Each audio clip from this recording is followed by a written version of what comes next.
Matakot ka dahil babawiin ko lahat ng nawala sa akin. Huwag kang iiyak, ha? Kapag tinaboy ka nila, kagaya ng ginawa mo sa kanila. Yung lalaki ni Jade, siya ang tumutulong kay Emma? Wala kasi akong nanginginig na parang kinakabahan kanina pa eh. Nakita niya si Emma sa isang bar. May kasama na siyang iba. Alam mo, hindi totoo to! Love, ano ba? Wala ka na ibang iisipin, kundi tayong dalawa naman. Danilo. Sandali. Dan? Pwede pa tama na? Dan, sandali mo po.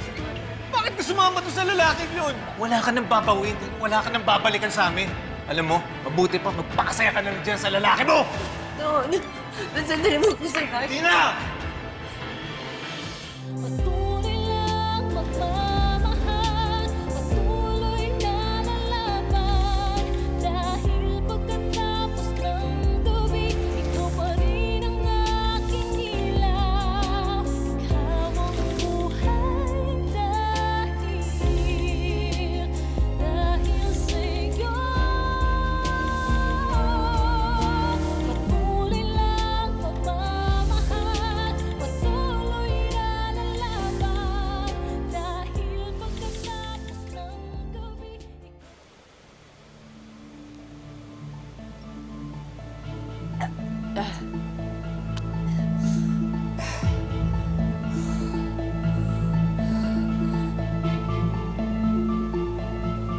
Ayos naman, Emma. Akin na yan! Huwag na, hayaan mo nga ako, Logan. Akin na to. Akin Emma na! Akin na to! na sabi. Akin na! Tama na! Nagpapakalasing ka sa walang kwentang lalaking yon? Ha? Ano ba? Garapalan ng pambabastos nila sa'yo. Kahit kailan, hindi ka nila pinakinggan. Hindi mo ba nakikita? Pinagpalit ka niya kay Jade. Sa Danilo, mahal ka niya. Kahit magkandara pa yan si Jade sa harap niya, hindi niya papatulan yan. Hindi na tino-tolerate ang mga babaeng nagpapakatanga sa mga lalaki. Di ako nagpapakatanga. Asawa ako ni Danilo. Dapat magkaliwanagan kaming dalawa. Tigas ng ulo mo. Hindi nga siya naniniwala sa'yo. At anong sinasabi mong kasal kayo? Sa tagal niyo nagsama, kailan siya nag-alok na magpakasal? Ha? Kailan? Sagutin mo ako! Tapos nung nag-propose sa kanya si Jade, umuo agad ang gago? Anong klaseng lalaki yun, ha? Mag-isip ka! Ba't nagawa sa akin ni Emma to? Love, sige lang. Sige lang, ilabas mo lang lahat ng galit mo. Karapatan mo yan.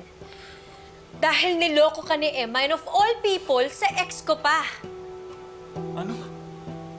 Ex mo yung hayop na yun? Oo. Alam mo, pati nga ako sobrang gulat na gulat dahil hindi ko maintindihan kung paano niya nakilala si Logan. Pero isa lang ang naiisip ko. Siguro sa sobrang galit sa akin ni Emma, gusto niyang gumante. At nakahanap siya ng kakampi sa katauhan ni Logan. Ayun, siguro na in love. Kaya kayo tinalikuran ni Mookie. Mga hayop sila! Hayop! Love, tama na yan. Huwag ka na magalit.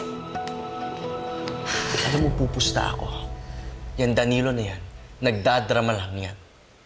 Para imbis na masisi mo siya sa pangangaliwa niya, inunahan ka niya. Para lumalabas na siya ang ginago mo. Kaya kung magpapakita ka ng kahinaan sa kanya, siguradong pagtatawanan ka nun. Lalong-lalo na si Jade.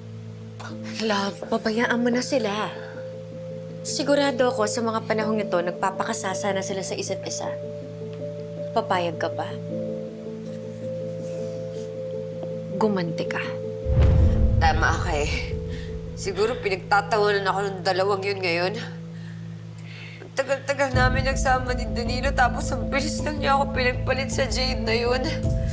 Napakawalang kwentang lalaki niya. At ang walang kwentang lalaki, hindi pinag-aaksayahan ng oras at luha. Naiintindihan mo, Emma? Hindi talaga. Magsama silang dalawa sa impyerno. That's the spirit! Ganyan dapat, Emma.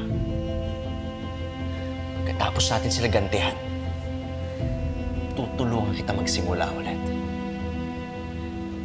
Pupunta tayo ng Singapore. May mga businesses ako doon.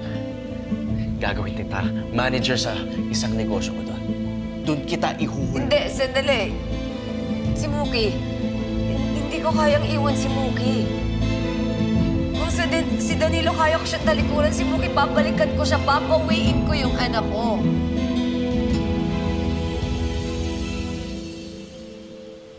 Nandito. Niloko ka ni Emma. Gumante ka. Aaminin ko sa'yo. Na-guilty ako nung mga panahon na inagaw kita kay Emma. Pero ngayon na nalaman ko na meron na pala siyang ibang lalaki and of all people, ex ko pa? Eh wala naman pala akong dapat ika-guilty. Paano sila nagkakilala? Importante pa ba yun? Ang mahalaga, alam natin na may ibang lalaki si Emma. My gosh!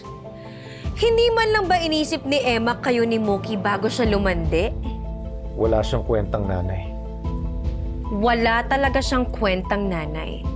Well, kung sa bagay, kayang-kaya naman talagang i-provide ni Logan lahat ng pangangailangan ni Emma at higit pa. Because he's filthy rich.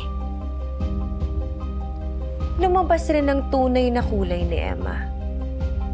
Na kayang-kaya na pala kayong ipagpalit ni Muki para lang sa pera. Hindi ko magagawa yun sa'yo, Danilo.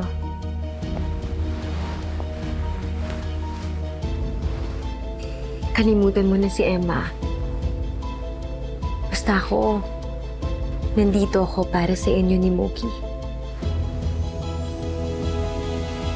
Aalagaan ko kayo. Promise. Sa ginawa ni Emma, talagang kakalimutan ko na siya. Hindi ako papayag na makalapit siya sa anak ko.